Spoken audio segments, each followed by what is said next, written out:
An balma lamɛnnikɛlaw aw salamu alaikum aw tulo bɛ arajo Bamako 24 de kan na ka bɔ Mali kɔnɔ na minnu bɛ k'an lamɛn jamana fan o fan jamana kɔnɔ ni jamana kɔ kan k'aw bɛɛ lajɛlen fo ni k'aw koɲuman dɔn aw sɔgɔlen bɛ aw ka arajo Mandi la Bamako 24 min bɛ n'a bɛ kunnafoni latɛmɛ aw bɛɛ lajɛlen tɔgɔ la diɲɛ ma don o don a balimakɛ n'aw denkɛ Abdulaye Kulibali fɛ k'a sɔrɔ ɲɛmaaba n'i y'a sɔrɔ bɛ tali ka jɛjɛ sari la ale bɛ ka baaraw bɛɛ lajɛlen jateminɛ k'aw fo ni k'aw koɲuman dɔn faso kɔnɔ ni faso kɔ kan. Dɔwɛrɛ taw ma k'aw sigi ni ka kunnafoni ma kɔnɔ kunnafoni ni dalilu don tiɲɛ ni ala ye siran kan kunnafoni gɛrɛgɛrɛ anw sigilen filɛ kɛnɛ kan. O de kan ka bɛn bi kunnafoniw lase waati ma bi ye araba ye bi araba bɛnnen bɛ nasara san kalo 12 ye décembre kalo bi o tile 28 ye ka bɛn 2022 san ma. Farafin kalo bɛ n'o ye lasiri laban ye an b'aw ladɔnna k'a fɔ bi o tile 4 ye jate la san kalo 6 don hijira san 1444 san don dugawu de bɛ kɛ ala k'a ɲɛ ka d'an ma. Bakuruba fɔlɔ bi kunnafoniw filɛ. K'aw ladɔnniya k'a fɔ sibiridon o sirama kasara dɔ kɛra Kolokani sira la maa 5 ɲɔgɔnna ni k'olu kasaraw ni na maa 31 k'olu jogin o ko kɛra cogo jumɛn kunnafoni ɲɛfɔli ko la kunungo kita ni Keɲeba ni ɲɔgɔn cɛ Bamanci wale tigilamɔgɔw kɔni ye sira da kari dɔ ɲɛ ni ka se ka nafolo dɔw ntaraki o ko kɛra cogo jumɛn kunnafoni ɲɛfɔli ko la Dana Masagu dozolakaw olu kɔni y'a yira k'a fɔ ko gɛlɛyaba de b'olu dala bi kasakaw fɛ yen nɔ o ko kɛra cogo jumɛn kunnafoni ɲɛfɔli ko la PJ barakɛlaw olu kɔni y'a yira k'a fɔ k'olu bɛna baarabila kɔni boloda ko kan ka kɛ janvier kalo tile 3 natɔ o ko kɛra cogo jumɛn kunnafoni ɲɛfɔli ko la ninnu de bɛna kɛ kunnafoni la kumaba ye ka fara kunnafoni wɛrɛ kan lase ma denkɛ n'a balimakɛ fɛ Sidiki Kulibali ala k'a ɲɛ ka d'an ma kunnafoni an b'a daminɛ k'a ladɔnniya k'a fɔ sibiridon o Kolokani sira la a yirala k'a fɔ ko sirabanga kasara cɛjugu dɔ kɔni kɛra a kɛra sababu ni ka se ka maa 5 ɲɔgɔnna ni k'olu kasaraw ni na maa 31 ni k'olu jogi kunnafoniyaw ka fɔ la nɛgɛ kanɲɛ 12 wagatiw la kari dɔ kɔni ale kɔni tun bɛ Kolokani sira kɔni kan a bɛ ka na Bamakɔ compagnie express o kari kɔni a yirala k'a fɔ ko ni kari in kɔni a kun bɛ Bamakɔ kan a tun bɛ ka bɔ Kayikaw fɛ yen nɔ Kolokani sira kɔni na kari in kɔni bɔra ka bi a yɛrɛ ma o bɔgabi kɔni senfɛ maa 5 ɲɔgɔnna olu kasaralaw ni na maa 31 ni ka olu jogi olu kɔni taara ka taa n'u ye Kolokani labitaliso la an bɛ dugawu de kɛ yarabi ala ka kɛnɛya in ala ka sabati n'an bɔra ye kunungo min bɛ tali kɛ kita sira la kita ni Keɲeba ni ɲɔgɔn cɛ n'aw hakili b'a la a ma tɛmɛ dɔgɔkun 1 bɔɲɔgɔnko kan wulikajɔ kɔni kɛla Bamanci wale tigilamɔgɔw fɛ ka se ka sira kɔni da kari dɔ kɔni ɲɛ ni ka se ka nafolo caman de k'o ntaraki maaw la a yirala k'a k'o sira kelen kan kunungo wulikajɔ kɔni kɛla Bamanci wale tigilama kelen nun fɛ ni ka se ka sira kɔni da kari dɔ kɔni ɲɛ ka se ka chauffeur kɔni kunnafoniyaw ka fɔ la k'o ye chauffeur kɔni bugɔni bere fo ka se k'o bana o senfɛ o ye wulikajɔ kɔni kɛ ka se ka nafolo kɔni ntaraki maaw bololafɛn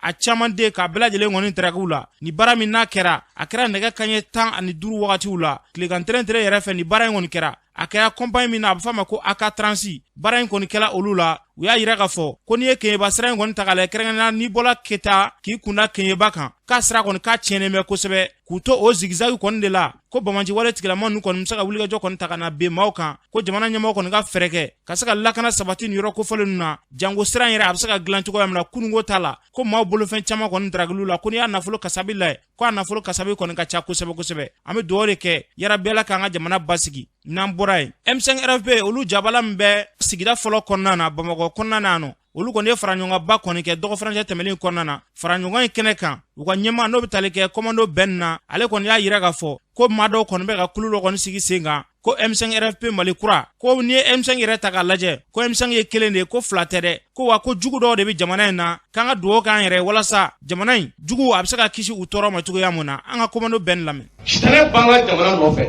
parce que n'i ye maliyɛn jugu dɔw bilalen an ka jamana la mɔgɔw ka bila transition na transition min ye e yɛrɛ dɔ ye transition min bɛ e de e ka c'est-à-dire jamana tacogo ɲuman kɔ transition min ko n'a ka ɲi ka Mali a tun bɛ taabolo kɔrɔ na k'a bɔ bolo k'an bɔ terroristes bolo k'an bɔ djihadistes bolo k'an bɔ bandiw bolo transition min nakun ye o ye ni e ko k'e tɛ fɛ k'o transition ye ni an ka ɲi ka kuma e fɛ walima n'an ka ɲi ka adresse jamana ma an b'a fɔ awuzubilahi mina shaitanir rajim ala k'an kisi maliden jugu tɔɔrɔ ma k'a daminɛ depuis don min na marifani min bɛ ci aw M5 la don min na k'a bɔ la ka na kɛ marifaba ye marifaba cira anw na PM cira anw na PKM cira anw na a tɔ tora LRAC ka ci anw na M5 kɛlɛ la mais anw ma jɔ M5 RP anw ma segin kɔ wa anw tɛ segin kɔ cɛsi o ye foyi t'anw na segin kɔ M5 ka biti an ka laɲini an y'a daminɛ ko fanga min tun b'an da la n'o ye Ibrahim Boubacar Keita o ka fanga ye taabolo dɔ tun b'a la o taabolo o de tun man d'anw ye ni ibeka tara fanga o yi to tai M5 ta amisra shimiya amisra jawya amisra wagaya amu deme ni amachamu deme sur srayate amu deme parce que amu deme mi transition a se ka réussir comme là ay kala dable no fait e katla ka segi ko billahi billahi fe ba ko so golode ni ma blabe chabe sukune boy so golode amu jolukata M5 RP aya me biko malikura ni malikoro OK M5 de M5 RP ba nola y a pas malikoro y a pas malikura M5 RP ni tume tali ke komano ben ale ka shiraw la komini folo o shifina ko ka nyama do ami do de ke jamanai yarabi ala ka basigi namburai dana masogu dozola ka olu kon ya yira ka fo kube gele ba de kono bibi na de kerekere la kon ya taka laje dugu me na fama ko kasa ko jari wale tikila mo kon maka wuliga jo koneta ko fo ku ka seka o dugu ko fele ni won ka segulu kon mine wuliga jo kon keleme u ya yira ka fo ko jamana nyama kon ka kofle ke ula dozola ka uni fintikila ko seka jega baraka tugo muna ko jari wale tikila mo dagalembe wo munu kono olu de bu yoro do ka teme surashuka ya seka preparation dama korika gindo ale ba nyafa nga lame to korika gindo bibi ambi yoromna ambi digba de kono kada ya anana sura mo bebu wokono ka kada dugu be wuli donc kada beleje de bora dugu beleje de bora sisa dana amasagu ani dugu kono jenu auto défensive ambe fara la ka amna wiri fusé na yorom soro ambi sigi an konni dugu do soro halisa amatlan soro ambi yorom na fana dugu min do na chama bu si wokono dugu kono mo ambe si andana amasagu de bisi ani auto défensive sinon ubitle udisaka si dugu kono parce que soupe ubuna biaka suntle an jolendo donc mi kumo kono u yaye u deserana am yoram na ka refusé ay dugum la don va peke amboyen quoi amason u desera wala sisa ubuna ta confloquer puisque an population ka blayona ni population angen u ye mi ke jala sagu va faire ndeke a pasola yanko kaza va faire enfant en ba fara jago ya joya anti soma ni fo de fait de problème kama je suis prêt de donner ma tête à couper anti rekila abada ubu kuma fo galondo ne ko min deli min la défense fi aka déclaration bon kananya mi be tere ka ale reka yi na so nanga kuma galoe vraiment degu yere de bi ni kalon konana temege atagera force wolonfla ni kalon konana physique dana am so ka kosege an ko ni ambe be saka ba andi ko sika bada wodo ba kono de kada do u bebe si kon kono u ko duguma dum folo u va boko ande problème galondo koroni do saka suru munawti tam direct ami dana am so sigile mi buta munumunu koron do saka suru munawti ta u ba do mimbe koron do sa atikile ki mbo mais u buta po kile ki musabala c'est là de problème ta fa fait u ba fa complot ke u mi ke jala sola u ba fa ko de kanga fasola anti soma kelami banka ko seberere amma ko be autorité la mal autorité u ka andeme mo dola u bi saram na afana bi sai ambu tugu ko u ka vaje wo kono anti wo mdo ati ninde u ka vaje me ne kono mi do malion fe donza ni donza be yekirba antaga ni banamanci barama damne folo koro ni ya libre chocho ni banamanci barama damne folo amadamne ni autorité mo frappe ke donza u be bulkana khada banay bagage nu ake frappe mo mi kila buna khada banay yani donza yani burkana kasuru u be na mission ke u ka base u ka la piero de khada banay u konna na an kon mago be an sécurité la quoi u kana fara an ka yoron libre an ka yoro soro chogum an an dugu soro chogum na an shira dugu mi la do va faire au debo donc faut sombe u kono anduma soma wa antina soma fana halsa amasi an shero la bala ikulo bala no ikulo ma fama no bana mi attaquement bi hal sisa ambirom na sisa attaquement bi kasa sunti le musi de bi kasa an sira dugu mi la do u va faire la woli u bi an kande vraiment degumbi na ama anteme fo de mali de do sunti le ambi mu ci la donc autorité ambi autorité ci la donc anti malien wa ou bien anti fait do wa afon tado mais ni tume talike dana masagu dozola ko ka shirala ubeni kuma fo kuma mina wa yasoro be mugu de chilami do de ke jamanai yarabi ala ka jamanai lakana namburai kunungo peaji barakela o munumbi peaji la nube barakeno olu kon bora ni ka saka nyefoli konike uya yira ka fo ko layini do kon beno nolu ma sabati yani janvier kalo clé sabache kolu kon mina barabla kon damne de kolu kon takeme de ka susukulu ngala kolu be bara kon na ko nafa foi tuka wa maro de daleme olu nu ka hakewche ka se kolu ka hakew ndragula anga peaji barakela do lame amita barake peaji ko domi malien tey malem beta arola wati ni an santan duriye bara ina su ani clé anga avancement 110 woro ama avancer catégorie la ama avancer échelon la ama avancer salaire la salaire fla de antola de ba ala indama le gay folo salaire mbe accord d'établissement kono antola ani salaire mi ka dan ama bulletin ka kelen do 110 woro men to kelen la ni bulo dengreve la afara ni hakade ka ina fu ni hakade ka tugumena ni anga ni hakade ma sabati anga les 3 grèves est-ce que fait ma bali ame ci la c'est anga autorité de la transition si ça anga kele sera yoromina ante direction kontubuni ame autorité de la transition de ko amanga hake de ko kabla nga hake kono karsa ni direction na karsa ni personne n'est rien. Mon chiti foyer. Nous on a vu Moussa ici, on a vu Boubé ici, Anto Chila. Ni mabe mo mina ki super o me bi yere nege. Mali ngono na bi yen super o mi ibi yere nege. Antika kuma nga direction ya kamblene. Amega kuma surasi mun ko kulu bafka malembe ka hake dama. Amoko bo olli la sa. On te autorité ou on te faire combler. Moi Diawara ça me fait 15 ans aujourd'hui je travaille. E mo do bo be ka nga hake 232. E bi ko kuma te fo ni o fo ku bi blaka yan fo la kana ta yan fo la nga ta kidal male munu be kidal nu be ga sa mo so nu ma si kana sra posu nya sa ne o fo na mena de bi ne be kuri male ni ko nko dro fen fly bo fo ni ma chef be ngolotke on jole me ambi ante mo fa na ante mo baneni me fo bela jelen ka do ko mali e be je ma si kelen fatate ma si kelen batate i yere so ba do ba da la ko ko do tumbe yani kana way be ta do be na on est devenu vieux be ba ko sina bara mo ko Dimsen futunu flena bega chokoroba siena sabwe busuba duma obsiga barod mina planton sarabe chani azay obsiga chokodi c'est tout sarabe chani azay obsiga chokodi nous on a pris 10 personnes marfaxé mo tani fauna ni tumetali ke PJ Baragala doga shiralo ya fochoko muna yarabela ga benwa sabati ni kola namburai brigi goshila olu fene franjonga ba koneke dogo franjen konna na kasaka wole black na fundiloma akunte dowre de uya yira ka fo olu kon be barala ngana fo foite ka soro olu ka barala kabini sam bafla ani shegin wakati ula olu ka barabi damuna alisa barabi ka ko dakoro de la yelema chaman de dura fen chamana bi nga barabi dakoro de la ko soro musaka ka cha soro ma uka fola kolbi manevru munu yereta do farla manevru saraka do farla baraga mina bela jeli saraka kuni atakale jamana yere gelami kono bi fene ka fara oka gela chaman de be no koluga musaka ka tika seka boli kede ukon ya yira ka fo kubina don koni fara birgi goshi warika mi taleke birgi 15 ku e drome kelen fara oka 20 fene ku e drome fla fara oka ya saka privatike dama angu yira ka shira lame Karim Kuluwale awo yiruma jo plateau la ne birgi goshi la de anga bara gele lambulo o gele en kama ode anke ga kuna fondi law fara nyonga bi gela mi manka anga bara ga menen be gele ala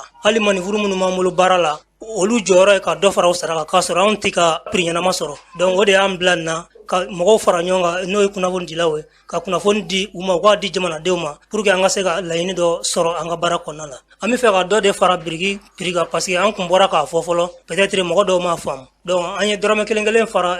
15 wo maga ani disi noni 13 no ka tonike wa woro biduru hagela meni do fara la biduru haga ka boro kelela ibo wari faraka anga layini ode o la 20 drame tani fly o toni mugandu durla borokele ni borokele gala mugandure toni be wa woroma mena gara bisabay mi ya je bo faraka sa ve ko drome tan maintenant e drome fla faraka sisa ko ge drome tani fla borokele no bora birgi de muganduru abi be wa woro de ma o mena bora bisaba duru mi ma sanve ibo wari fana faraka 15 e drome duru o kera drome woro o kera sa toni wa woro biduru jatila meni do farla borokele biduru ka ibe o wari fana faraka drome kelen farala 15 ka ani 13 ani 12 o me 20 drome fla farloka mi ambla kaninge jamana ka gele anti sega o folla anti nyena folla jamana ka gele ali an wa pelu an me pelu sa folo keme saba o bora keme saba ni bidurla ko keme nani ala nga manifuru so sara ka gele balo ka gele yoro sid de mano o de ambla naka dondoni fara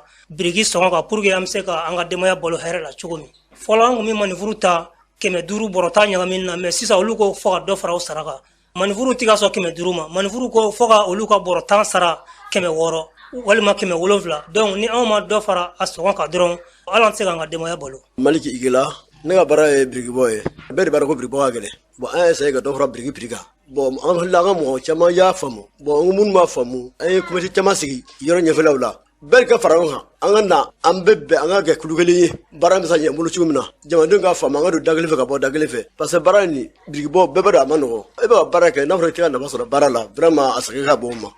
angon mi wulu dam go be daga na nga farawha nga jaga baraka ngo fe mun ma famu daga na anga ere samedi wala felay comme si fambe anga mo chama kala ma bo mo kelin ma famu o kana nga je anga baraka ngo fe so simo de la huwa kelni ke duru mo baraka la wiye bon an de b'a baara kɛ bon an ma deli ka wuli tuma se ko an bɛ dɔ fara biriki ni ɲinɛ tɛ bon n'i y'a sira o fɔ donc gɛlɛya de b'an kan fɔlɔ malobɔrɔ tun ye 4,5 4,000 mais sisan a kɛra fo 5,000 6,000 ye bon an bɛ balo a baarafin na n'an ma dɔ fara kan tɛna fɛn sɔrɔ o de y'an bila ka dɔ yɛlɛ. Ni tun bɛ tali kɛ biriki gosila dɔw ka seereya ye o y'a fɔ cogo min na yarabi ala ka ɲinifɛn kɛ sɔrɔ fɛ n'an bɔra ye min bɛ tali kɛ chauffeur kɔni tun bɛ baarabila la baarabila in a kun t'a janyana a kun kɛlen bɛ degun ye bɛɛ lajɛlen ma jamana kɔnɔ kɛrɛnkɛrɛnnenya Bamakɔ kɔnɔna na nɔ nka yɛrɛla k'a fɔ grève kɔni a kun cɛra sura chauffeur kɔni bɛɛ lajɛlen kɔni ye baara kɔni daminɛ sura yaasa ka priorité d'a ma ministre min ka baara ɲɛsinnen bɛ sirabako ani bolomafɛnkɛw koɲɛ ɲɛnabɔli kama Damilakaw furumuso Madina Sisoko an k'ale lamɛn. Donc an y'a fɔ sisan k'u ye lamini jateminɛ an b'a daminɛ minuit ka taa bila sɔgɔmada fɛ n'an b'a fɔ 5 heures du matin donc sisan an bɛn'a kan an ko ka a tɛ taa minuit la an b'a daminɛ 23 heures su ɲɛgɛn kaɲɛ 23 ka n'a bila ni salatu bilala an y'a bila u la u ko k'u y'a mɛn ko u y'o minɛ an ka tilegan fɛ baara bɛ kɛ don minnu na k'a daminɛ sɔgɔmada fɛ nɛgɛ ɲɛ 10 ka taa bila ɲɛgɛn na 11 na o de tun b'u bolo mobilibaw tun bɛ se ka bɔ maintenant an ka sigi ka fɔ in na an y'a daminɛ ɲɛgɛn ɲɛ 10 ka taa bila ɲɛgɛn ɲɛ 14 na seli fana na u bɛ se ka bɔ dugu kɔnɔ n'o bɔra yen ni baara tɛ kɛ don min ni n ko baara tɛ kɛ don min samedi b'o la dimanche b'o la ani don minnu mana kɛ sɛgɛn lafiɲɛ bɔ don ye olu b'o la o la u tun bɛ bɔ sɔgɔmada fɛ 10 heures nɛgɛ ɲɛ 15 u tun b'a jɔ sisan an y'o b'o la an ko sɔgɔmada nɛgɛ ɲɛ 8 u b'a daminɛ o la fo ka taa bila ɲɛgɛn ɲɛ 15 la donc n'o bɔra yen sisan n'u tun bɛ tɛmɛ siraw fɛ u tun tɛ se ka tɛmɛ sira bɛɛ fɛ parce que sira dɔw bɛ yen olu koronnen don dɔɔni mobiliba ninnu falen n'u ko k'u bɛ don a la maa wɛrɛ tɛ se ka tɛmɛ u kɛrɛfɛ a bɛ degun kɛ donc an y'a jateminɛ sisan n ko n'u donna bien vrai que an ye tɔɔtiw ye nin na n'u sira ninnu fɛn o fɛn bɛ yen sira min bɛ yen n'olu tɛ sira kɔnɛw ye c'est-à-dire sens interdit ye u bɛ se k'o minɛ pont fana na an ye pont ye 3 ye Bamakɔ yan pont 2 o labila l'u ye u ka se ka tɛmɛ olu fɛ walasa u ka bɔ an ka donda ninnu na u bɛ taa minɛnw jigin yɔrɔ minnu na u ka se k'a sɔrɔ u ma dangari sɔrɔ k'a sɔrɔ basi m'u sɔrɔ donc o tɛmɛnen kɔfɛ jɔli minnu b'a la an y'o fɔ n'i sera jɔyɔrɔw la polisiw bɛ jɔyɔrɔ minnu na parce que an ka jamana bɛ cogo min sisan bɛɛ b'a dɔn jarawulikɛlaw kɛmɛ ka an ɲɛkɔrɔsi donc sira fɛ olu ye mobili bolilaw ye olu tɛ maa dɔn ka bɔ maa la mais maa minnu bɛ yen n'olu ɲɛsinnen don ma n'o y'an ka sɛgɛsɛgɛlikɛlaw ye n'u ser'olu ma yamaruya dir'olu ma olu bɛ se ka mobili kɔnɔna sɛgɛsɛgɛ parce que ɲɛnamini fɛnw tuma dɔw u bɛ don sufɛlaw la u bɛ se ka mobili kɔnɔna sɛgɛsɛgɛ. Ni tun bɛ tali kɛ minisiri la minisiri min ka baara ɲɛsinnen bɛ bolimafɛnw ni sirabako koɲɛw ɲɛnabɔli kama u y'a fɔ cogo min na yarabi ala ka nin kɛ ɲɛtaa ye janko jamana in kɔnɔna na baarabila banbali min bɛ yen nɔ an ka se ka kisi o ma yarabi ala k'o kɛ ɲɛtaa an ka jamana kɔnɔ n'an bɔra yen Côte d'Ivoire sɔrɔsilaka 46 min n'olu b'an ka jamana kɔnɔna na kunungo cour d'appel olu kɔni ye sɛbɛnfura dɔ kɔni bɔ ni k'a yira k'a fɔ ko kiri kɔni sɔrɔsilaka ninnu ka kiri k'a bɛna kɛ alamisa don n'ala sɔnna ma alamisa natɔ ko Côte d'Ivoire sɔrɔsilaka 46 ye k'a kiri kɔni baaraw bɛ daminɛ ni hakilina min n'a fɔra Jamil Bitare ale b'a hakilina fɔ a ko la an k'ale lamɛn. Ni gestion bɛ se ka sɔrɔ nin fɛn in na a bɛ sɔrɔ justice ka bolo kan et de façon politique justice ka bolo kan justice k'i teliya k'u juger n'u condamné la Asimi bɛ se k'a fɔ n b'aw gracier solution min b'a la o ye nin parce que an sera yɔrɔ min na bi k'a fɔ ko Mali ko ni autorités yɛrɛ ye ninnu bila crédibilité jumɛn b'anw na bi c'est-à-dire que diɲɛ bɛna mun de miiri Mali kan an bagar'o ma an ye kalon da u la pendant combien de mois ça ne peut pas se faire il faut les juger maintenant nous condamnons maintenant Assimi Bisseka en tant que président il peut les gracier n'a eu gracier au bisro balemaya ni sinjia ni fon konnan ukata pana ni tume tali kɛ Jamil Bitare ale ka siraw la Côte d'Ivoire sɔrɔsila ka 46 olu ka hukumu kan a fɔra cogo min na fɛn bɛ daga di jamana fila bɛɛ lajɛlen na yarabi ala k'an bila o sira kan n'an bɔra yen Seydou Ousmane Madani Aidara dɔgɔ furancɛ in kɔnɔna na ale kɔni wele bila parti politique tɔ ɲɛmaaw ma u ka se ka sigi ka fɔ kɔni kɛ ka hakili jagabɔ kɔni kɛ jamana in a bɛ gɛlɛya min kɔnɔna na bi jango gɛlɛya min yɛrɛ fɛnɛ n'o kunsinnen bɛ a ma hakili jagabɔ bɛ se ka kɛ cogoya mun na a kɛnɛ kan min bɛ tali kɛ Elhaji Magiba ale bɛ hakilina in fɔ an ka lamɛn. Appel objectif ye mun ye ka jamanadenw bɛɛ ka don da kelen fɛ ka bɔ da kelen fɛ parce que i ye politique maa ye o i ye diinɛmaa ye o i ye ko wɛrɛ kɛbaa ye o i ma ɲibi fɛn bɛɛ kan k'a sɔrɔ jamana yɛrɛ bɛ yen ni jamana yɛrɛ lafiyalen tɛ jamana tɛ basigi kɔnɔ i bɛ fɛn bɛɛ kan k'a kɛ tɔ ka jɛ don donc mais an tɛ se k'o fana kɛ f'an yɛrɛw ka don da kelen fɛ ka bɔ da kelen fɛ ka sigi ni ɲɔgɔn ye ka kuma ni ɲɔgɔn ye ka ɲɔgɔn fɛtaw dɔn bɛn ani basigi kɔnɔna na an k'an cu ɲɔgɔn kan jamana in tɛ t'o dɔwɛrɛ kɔrɔ bilen tɔ tɛ jamana na quoi ɲi b'o dɔn jugu b'o dɔn jamana in n banana a tɔɔrɔ la ka se degré min ma kabini a kɛnɛma an bɛ k'an cu a kan kabini a bana dɔɔni an bɛ k'a cu a kan f'a bɛ ka taa nimagara la an b'a fɛ k'a ni tɔ tigɛ ka bɔ a kɔnɔna na solution min b'o la o ye bɛɛ ka kuma i ni ala ni ɲɔgɔn cɛ i n'i ka fasodenɲumanya ni ɲɔgɔn ye an ka hinɛ jamana na mali silamɛya min n'a donna yan san 1000 a ka kɔrɔ n'o ye o silamɛya bɛ se ka kɔlɔsi ka to a cogo la cogo di an mɔkɛw n'an denmusow ye silamɛya min don an ma an ka yafa ɲɔgɔn ma an ka hinɛ ɲɔgɔn na bɛɛ ka balo ɲɔgɔn fɛ ala ka dugukolo sanfɛ parce que ala yɛrɛ de ye dugukolo da ten n'a kun tɛ min fɛ a t'o da o de y'a to anw ye constat min kɛ laban in na religieusement ko minnu bi kana ani selili dormati minnu bi yan n'olu b'a la ka activer nin waati la jamana région bɛɛ la anw y'a ye jamana mago bi a denw ka fara ɲɔgɔn kan jamana mago bi a denw ka u bolo di ɲɔgɔn ma ni tun bɛ tali kɛ Elaji Magiba ale ka siraw la kɛnɛ ka yan kadiri tɔgɔ la Amadu Koyita ale kumana politikitɔn dɔw tɔgɔ la an k'ale lamɛn ka foli lase yan nɔ groupement des leaders spirituels et religieux k'aw fo ka waleɲuman dɔn an ye ko caman dilan yan nɔ ni sama file kɔnɔ dogo la ko dɔw natɔ dɔ n'an ma wuli k'an jɔ bi dɔw ye laïcité ko kuma fɔ a fɔra yɛrɛ ka jamana kɔnɔ yan ko dɔw bɛ bɔnbu k'u yɛrɛ la kun bɛ bɔnbu k'u yɛrɛ la ko se t'olu ye de ko n'o tɛ ko n'u bɛ hakilila ye kelen donc an bɛ tiɲɛ fɔ ɲɔgɔn k'o don ko dɔ ka dabila jamana kɔnɔ an bɛ fara ɲɔgɔn kan cogo jumɛn TDR bɛ dilan cogo jumɛn TDR c'est vrai ɲɛmɔgɔya bɛ to aw bolo n'o ye leader ye nka aw kelen bɛ se ka kɛ o n'i y'a ye a ye ci bila an bɛɛ ma ka na a b'a fɛ bɛɛ hakilina de ka dɔn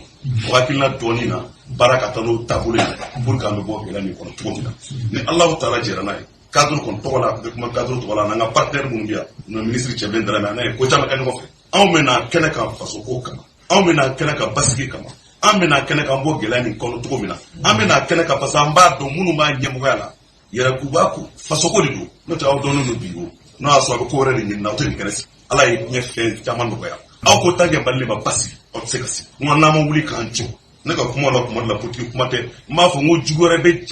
jamana nin na min tɛ an yɛrɛ dama ka furugufurugu ye o jugu ye jɔnw ye terroriste minnu bɛ yen o jugu ye jɔnw ye minnu ko k'u bɛna hakilina kura ye anw fɛ yan i y'a fɔ silamɛya nana anw fɛ a ka ca ni san 1000 n'olu ko k'olu bɛna ne silamɛya kura anw fɛ o tuma anw fa minnu tanyana n'an mɔkɛ minnu ta olu kɛ kafiriw de ye wa donc an ka wuli ka fara ɲɔgɔn kan ka jamana sauver a tɔ minnu bɛ na n'an bɛɛ farala ɲɔgɔn kan c'est le peuple malien qui est là en miniature. ni tun bɛ tali kɛ Amadu Koyita kadiri tɔgɔ la Sheikh Usman Madani Hadara ale ka denbaya la u y'a fɔ cogo min na fɛn fɛn da ka d'an ka jamana na yarabi Ala k'an bila o sira kan n'an bɔra yen laïcité ko a kuma kɔni cayalen bɛ bɛɛ lajɛlen kɔni bɛ k'i hakilina fɔ mouvement jamana kanu o porte-parole n'o bɛ tali kɛ Ismaël Fane la ale bɛ hakilina fɔ laïcité ko in na an k'ale lamɛn tɔɔrɔ mun b'an kan o kana tɔɔrɔ wɛrɛ ɲini ko min na o fara kan ala de y'an bɛɛ da jo sɔnna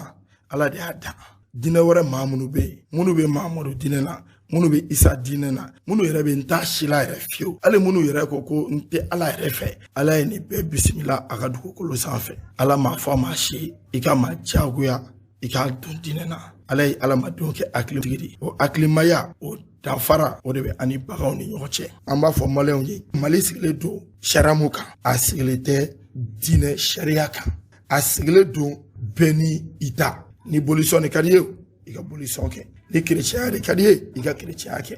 ni silamɛya de ka di ye i ka silamɛya kɛ n'i y'a jateminɛ hali n'a bɛ furu ɲɔgɔn ma bɛnkanw de bɛ kɛ o ni dɔ bɛ diinɛ dɔ la i b'a ye k'a fɔ somɔgɔw b'a fɔ e ka bɔ nin diinɛ la ka na ne ka diinɛ la halisa n den ka d'i ma n ko bɛnkan de b'a to mɔgɔw b'u ka diinɛw falen ka tugu ɲɔgɔn kɔ ka se ka adamadenya kɛ ɲɔgɔn fɛ adamadenya ka gɛlɛn ala fan fɛ kosɛbɛ n'a y'a sɔrɔ a ko kun tɛ bɛn ala ma fiyewu a kun tɛ ni maa si tɔ ka dugukolo sanfɛ u ka bɛɛ to yen bɛɛ k'i ta kɛ n'an sera kiyama ala b'a tɔ juge n'i ko i bɛ Mali ta ko laïcité ko kuma ka bɔ a kɔnɔ e bɛ fɛ ka Mali kɛ pays islamique ye i bɛ fɛ ka kɛ pays islamique ka taa sira jumɛn de fɛ ko fo nin de ka kɛ e ye mun kalan kuranɛ kɔnɔ maa wɛrɛ o de kalan kuranɛ kɔnɔ a ka faamuyaliw tɛ ka ɲɔgɔn sɔrɔ a bɛ ka ɲɔgɔn saba saba est-ce que o daminɛna bi ko la wa mun de nana ni kira tɛyalen kisi ni nɛɛma ba ye a ka seba minnu nana kɔ mun de nana ni seba faga ye ko parce que dɔ de bɛ fɛ ko dɔ de ka kɛ diinɛ kɔnɔna la dɔ tɛ sɔn o ma o furugufurugu ko seba caman de tɛyana o la a ye kuma nɔgɔma fɔ mɔgɔw ye k'u sama ka na ala ka diinɛ na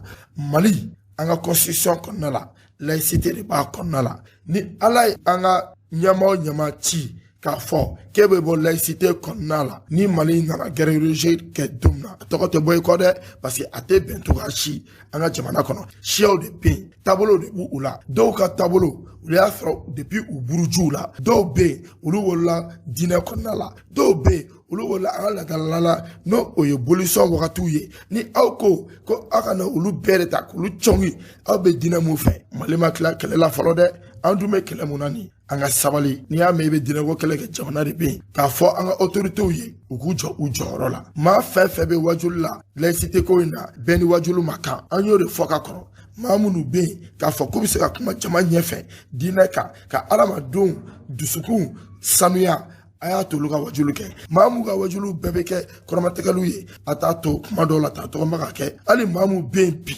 k'a fɔ k'a dekorola an ka ɲɛmaaw fɛ u kana kulonkɛ médaille la médaille tɛ kulonkɛ fɛn ye k'a kɛ ko karisa da ka farin an bɛ sira ye an bɛ médaille ta ka d'a ma a ye mun de kɛ jamana ye Mayi Watara ka décoration mun dira a ma n bɛ ɲininkali kɛ a dira a ma ni sira jumɛn ye n'i y'a ka wajulu ta k'a lajɛ siɲɛ joli plainte bɛ ta k'a kan o bɛ kɛ mɔgɔ mun kan n'a y'a sɔrɔ ni o tun bɛ ka ko kɛ jamana kɔnɔ jamanadenw bɛ k'u yɛrɛ y'a la ne ko plainte joli tun bɛ ta k'a kan an baden chrétiens filɛ nin ye u ta jumɛn sera an Mamadu diinɛ maaw ma mais Mayi Watara taara se nin bɛɛ ma fo plaintes nana don ka taa deliliw bɛɛ kɛ tɔgɔ mun na ko kana bɔ a la u y'u ka plaintes retiré n'a fɔra maa mun bɛ yen nin kuma façon ni farafaraliko kumaw b'o la a bɛ t'o décorer maa tɔw bɛ mun miiri a bɛ miiri k'a fɔ c'est que a bɛ ka mun fɔ i bɛ taa sɔrɔ a ka di an ka autorité fana ye donc n'a ka di an ka autorité ye a tɛ maliyɛn majorité lajɛ référendum na an ka don a la u ka kow lajɛ ni ji ɲɛma jɔlen diinɛko kɛlɛ ma nɔgɔ ala k'an kisi a tɔrɔ ma jamana in kɔnɔ. Ni tun bɛ tali kɛ Ismail Fane ale ka seerew la u y'a fɔ cogo min na yarabi ala k'an ka jamana basigi ni k'a kolo suma n'an bɔra yen walasa ka se ka dɛmɛ kɔni don an ka finitigilakaw ma ɲɔgɔndanba dɔ o kun kɛra an ka dɔnkilidala maa 50 bɔ ɲɔgɔnko kunna o sen fɛ min bɛ tali kɛ Zigiri Fimani ale kɔni sera ka kɛ maa fɔlɔ ye a ko la Zigiri Fimani ka se Burama Sumano ma olu b'u ka seereya di an k'u lamɛn. Israna ibisa imasira ibisa odela arme mali isranya do ay min Zigiri Fimani na o ye ka dɔ fara an ka faso kanu kan ye n y'a minɛ n karamɔgɔ Hayidara ka kuma dɔ la ko yanni k'a fɔ k'i faso ye mun k'i ye k'i yɛrɛ ɲininka e ye mun k'i faso ye n'i ye fɛn o fɛn k'i faso ye an b'a dɔn k'a fɔ nimisa t'a la a ye dɔw de fara Zigiri Fimani ka faso kanu kan wa n b'a dɔn ne ni ɲɔgɔnna bɛɛ lajɛlen nin bɛ dɔ fara bɛɛ lajɛlen ka faso kanu kan n'Ala ka jɛn ye. A ka ɲi parce que u bɛna dɔnkili minnu da a bɛ sɔrɔdasiw lamɛn ni jeliw b'a fɔ janjo la ko mina min cɛw banna minan tɛ furaje dɔnkili de don kumakan de don mun bɛ cɛbakɔrɔ ja farinya i k'i kɛ saya kan mais caman fɔra ka tɛmɛ nka o kɛra tilela mun t'olu tilela ko o de bɛ ka kɛ k'olu baro i yɛrɛ tilela n'a fɔra ko ka dɔ dilan ka bɛn i yɛrɛ ka kɛwale ma ne hakili la o ka fisa a bɛ ɲamakalaw ni artisiw bila u ka ɲinini kɛ u ka baara kɛ u ka cɛsiri nka a bɛ an ka kɛlɛcɛw fana bila u tɔ ka lamɛn k'u ja gɛlɛya ka faso ni kɛlɛcɛya kanu dɔ la a foli tɛ se ka kɛ ka se a dan na. Ni tun bɛ tali kɛ Zigiri Fimani ka taa se Burama Sumano olu ka seerew la a kun tɛ dɔwɛrɛ dɛ ka se an ka finitigilakaw kɔni k'u timinadiya u ka baara la walasa u bɛ wulikajɔ mun na u bɛ se k'u sɔn hali bi ka se k'o baara in kɔni sabati an bɛ dugawu de kɛ yarabi ala k'u hakilinaw sabati n'an bɔra yen Croix Rouge maliyɛn olu kɔni y'u ka sigikafɔba kɔni kɛ a kun tɛ dɔwɛrɛ dɛ san natɔla la u kan ka baara kura minnu sigi sen kan u ka secrétaire général ye Nuhu Mayiga ye an k'ale lamɛn. Croix Rouge statut n'a règlement u tun dilanna a bɛ san 10 bɔ sisan bon o kɔnɔna na an ye jateminɛw kɛ k'a fɔ ko statut ninnu dɔwɛrɛ kan ka fara u kan parti dɔ fana kan ka bayɛlɛma donc o de kama an ye ni réunion de l'Assemblée extraordinaire organisée pour que baara min kɛra o ka se ka adopter o fɛ a filanan ye min ye an ka bureau comme Croix Rouge bureau a mɔgɔ dɔw taara ala ye dɔw ka kalifa minnu na dɔw fana bɔra la donc an bɛna olu fana o remembrement kɛ k'u remplacer donc o de ye nin réunion kun ye an bɛna élection de daminɛ à partir de janvier fo ka se décembre 2023 ma donc décembre 2023 o ye bureau national kura de bɛna sigi ɲina an ka budget an y'a augmenté de plus de 40% an ka budget taara fo 13 milliards la donc an bɛ k'o wari ɲini pour que ka se ka maliyɛnw minnu bɛ sɛgɛn na maliyɛnw minnu kɛlɛ ni ja y'u sɛgɛn an ka se k'olu dɛmɛ. Ni tun bɛ tali kɛ Croix Rouge maliyɛn ɲɛmaa dɔ la n'o bɛ tali kɛ Nuhu Mayiga la u y'a fɔ cogo min na yarabi ala ka nin hakilina ninnu sabati n'an bɔra ye dɛmɛ dɔ kɔni tara fondation Sumala Sise fɛ ka di lakɔliden dɔw ma a kun tɛ dɔwɛrɛ dɛ ka se k'u timinanja jango kalandenw bɛ se ka timinanja ka se ka kalan kɛ cogoya mun na Siselakaw furumuso Assan Traoré n'o bɛ tali kɛ Sumala Sise yɛrɛ ale furumuso la an k'ale ka seerew lamɛn. Salo minnu ye defu kɛ Tombouctou basa comme ale kun bɛ bɔ Tombouctou a kun ye yen nɔ fan de député ye donc an y'a daminɛ ni Tombouctou ye olu mɔgɔ 3 minnu kun bɛ bɛɛ ɲɛma defu la an y'olu ta u nana an ye fondation lancement kɛ an ye cadeau fana k'u ye k'a f'u ye ko an bɛ tugu kɔ fo u ka tila kalan na ɲina o kɛra Bamakɔ ta ye district de Bamako mais ɲina district de Bamako la an bɛnna cɛmani 3 de ma bon comme an bɛ fɛ fana ka musomaninw dɛmɛ donc an ye Naɲuman Jabate ta ale première nationale ye an y'o fara kan. Ni tun bɛ tali kɛ Siselakaw furumuso Assan Traoré kɛnɛ ka yen nɔ ministre min ka baara ɲɛsinnen bɛ duguma kalandenw ka koɲɛw ɲɛnabɔli kama Dedew Usumani Sidibe an k'ale ka seerew lamɛn. Ni ye misaliyaw ye k'a ɲɛsin maliyɛn tɔw ma k'a fɔ ko an ka kalanko a kan ka kɛ an bɛɛ haminako ye an bɛɛ kan k'an tɛgɛ di ɲɔgɔn ma pour que a bɛ se ka taa ɲɛ cogo min na la denmisɛnnin minnu sigilen bɛ so n'u ye nin ye nin bɛ ka kɛ denmisɛnninw ye minnu bɛ baara kɛ yara o bɛɛ y'a fɔ ko examen gɛlɛyara kalan gɛlɛyara a ma diya mais ni dɔw sɔrɔla minnu ye examen kɛ k'a sɔrɔ wa ka taa ɲɛfɛ fana moyenne fitinin t'u bolo dɛ a bɛɛ bɛ taa ni 8 moyenne ye 20 ye mais a bɛɛ bɛ taa ni 8 17 16 yɛrɛ t'a la donc alhamdulillah o b'anw nisɔndiya. Ni tun bɛ tali kɛ kalanko ministre la Dedew Usumani Sidibe a y'a fɔ cogo min na yarabi Ala ka hakilina ninnu sabati an ka jamana kɔnɔ n'an bɔra ye kumantukaw fɛ yen nɔ kulu kɛrɛkɛrɛ la kɔni bɛ yen nɔ san o san olu bɛ fara ɲɔgɔn kan kɔni de kɛ ka se ka furakɛliw kɔni kɛ fu kulu yɛrɛ tɔgɔ ye AJRCK olu kɔni ye fara ɲɔgɔn kan kɔni kɛ ɲinɛ yɛrɛ a baaraw kɔni sigila sen ka kokura a yirala ka ko nin y'a ta ko 12 de yaasa ka priorité d'a ma an ka kulu yɛrɛ maa dɔw ka seereya lamɛn. An ka furakɛli hakilina a ma na fɛn wɛrɛ fɛ a nana an ka association ye bɛn ni kelenya min sɔrɔ ka fara ɲɔgɔn kan k'a to ka baaraw kɛ an ka commune kɔnɔ an nana ye kɛnɛya ye fɛn min ye dan t'o la adamaden tɛ se ka diɲɛ foyi kɛ ni kɛnɛya tɛ o hukumu de kɔnɔ an ye kɛnɛya baara in daminɛ a kɔnɔ an y'a ye ɲɛtaga b'o la an ka mɔgɔw ye parce que mɔgɔ caman bɛ se t'u ye ka t'u k'u yɛrɛ furakɛ mais ala ni nin don kelen in kama wagati ninnu kama mɔgɔ caman bɛ an bɛ an balima caman furakɛ se tɛ minnu ye ka t'u yɛrɛ furakɛ san o san n'an y'a daminɛ i bɛ taa sɔrɔ o jama ka ca ni san tɛmɛnen ta ye a ka ɲi population ma kosɛbɛ o de kosɔn a man d'an ye a ka jɔ fo ni ala y'an dɛsɛ. An san 12 de an bɛ nin baara in na a ye nafa mun ɲɛ an ka commune ma ala de b'a dɔn Kumantu ye dugu 77 ye certes mais bi kɛnɛ in kan yan ne ye Dɛbɛlɛnkaw ye yan ka Sansokaw ye yan ka Dɔnbakaw ye yan olu t'an ka commune mɔgɔ ye ni yiri bonyana dɔrɔn a bolo bɛ yɛrɛkɛ ni hɛrɛ kama olu bɛɛ nana yan bi. N'an ye min ye a ko man ɲa n'an taara an b'u wele kɛrɛfɛ a nin yɔrɔ man ɲa a y'aw jija a ka nin yɔrɔ yɛlɛma yanni san wɛrɛ cɛ comme ça aw ka fɛn bɛ taa ɲɛfɛ an b'u fɛ k'a kɛ an n'u b'a kɛ ɲɔgɔn fɛ n'an barika danna yɔrɔ min na olu b'a continuer. N'i ye anw ye nin kuma caman na yan bi c'est que mɔgɔ dɔw de wulila ka anw dɛmɛ n'o ye docteur ninnu ye aw y'u ye ɲinan fura ka ca ni san bɛɛ ta ye parce que ɲinan fana docteur ka ca ni san bɛɛ ta ye donc vraiment an k'an jija ɲɔgɔn ma an k'an jija fɛn fɛn bɛ se ka kɛ commune bɛ se ka développer cogo min na an k'an jija o fɛ n'i y'a ye bi a kɛra monsieur le maire ye o a kɛra sous-préfet ye o a kɛra commandant de brigade ye o a kɛra ADACOM ɲɛmɔgɔw ye o a kɛra dugutigi yɛrɛ ye o a kɛra mɔgɔ cɛkɔrɔba fɛn fɛn mɔgɔw bɛ k'an dɛmɛ bi donc an k'an yɛrɛ dɛmɛ o de ka ɲi. A baara in bɛ don gouvernement ka baara kumaba dɔ fana kɔnɔna na n'o ye mois de la santé ye o kulenna min ye n'o ye gouvernement ka kulenna ye nin journée n'o bɛ taa ɲɔgɔn fɛ kosɛbɛ nin baara min kɛlen fɛ denmisɛnninw fɛ an b'a fɔ nafaba de b'a la o kama an y'a f'u ye n'u mago bɛ an na su u mago b'an na tile an b'u accompagner l'état est là jamana bɛ yan nɔ k'u dɛmɛ a baara in na. Ni tun bɛ tali kɛ kumantuka dɔw ka seereya la o y'a fɔ cogo min na yarabi Ala ka nin hakilina ninnu sabati Mali dugu bɛɛ lajɛlen kɔnɔna na n'an bɔra ye an bɛ taa jamana kɔ kan Sira Sidibe mun bɛ bolo. Lamɛnbaaw folen kɔfɛ karamɔgɔ Sidi an bɛ taga RDC Congo karidenw ka dugujɛ tɛnɛn na M23 banbagaci jɛkulu ye bingani wale ta k'a ɲɛsin Congo kɔrɔnyanfan dugu 2 ma o kɔnɔna na u ni finitigilakaw karila ɲɔgɔn na o kɛra sababu ye ka ni banbagaci jɛkulu nu gɛn ka bɔ dugu in kɔnɔna na nka u taara ni duguden maa caman ye n'an bɔra ye an bɛ taga Nigeria Boko Haram ale y'a deliko daminɛ sibiri dɔw ye bingani wale ta k'a ɲɛsin bagangɛnna jɛkulu dɔw ma o kɔnɔna na mɔgɔ 17 u y'olu bɔnɛ o nin na ka taa ni bagan caman ye nin waleya in yɛrɛ kɛra Nigeria worodugu seleke ka taga kɔrɔnyanfan na n'an bɔra ye an bɛ taga Burkina Faso kari do Burkina kɔrɔyan fanfɛla la bisi dɔ ale yɛla mugu pɛrɛntan dɔ sanfɛ o kɛra sababu ye ka bisi ɲini ka ale exploser mɔgɔ 10 ka olu bɔnɛ o ni na mɔgɔ 5 ka olu jogin a yirala k'a fɔ ko mɔgɔ dɔw kun bɛ kari kɔnɔ ko olu ma ye fɔlɔ n'an bɔra yen an bɛ taga Niger tɛnɛndo fintigilakaw tɔgɔla pankuru dɔ ale bina Niger pakuru jigin kɛnɛba sanfɛla la o kɛra sababu ye mɔgɔ 3 kun bɛ pankuru kɔnɔna na ko olu kasara o ni na karamɔgɔ Siriki ye min sɔrɔ ni tiɲɛ ye sira siribe y'a fɔ cogo min na yarabi ala ka basigi nati Mali ni diɲɛ jamana bɛɛ lajɛlen ni ɲɔgɔn cɛ